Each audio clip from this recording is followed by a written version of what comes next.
অনেক দিন ধরেই বাটার পনির মশলা খেতে ইচ্ছে করছিল।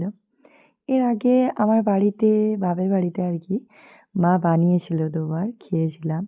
তখন থেকে ইচ্ছে করছিল আমি নিজের বাড়িতেও বানাবো। তো আজকে বড়বাবুই বানালো, সাথে আমি হেল্পার ছিলাম। তো অনেক কিছুই ইউটিউবের থ্রুতেই সহায়তা নিয়েই আর কি বানালাম। তো অনেক কিছুই মাল মশলা পড়লো এতে। অনেক মানে কাজু বাদাম, টমেটো, পেঁয়াজ মানে যা যা কিছু লাগে আর কি। তো শেষকালে একটু এলাচ গুঁড়ো আর কাসুরি মেথি দিলাম, আর বাটার ছিল শেষে, হ্যাঁ। তারপর হয়ে গেল রেডি একদম।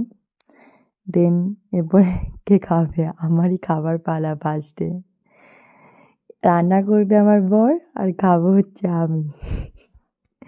শেষকালে গরম গরম খেলাম, যে রুটি দিয়ে আর পরোটা দিয়ে। Just wow! দারুণ খেতে পুরো রেস্টুরেন্ট স্টাইলেই পুরো আজকের ডিশটা হয়েছিল। এত সুন্দর হবে মানে ভাবতেই পারিনি যে রেস্টুরেন্ট ফেল করবে। এর ক্রেডিটটা যাবে পুরো আমার বরের।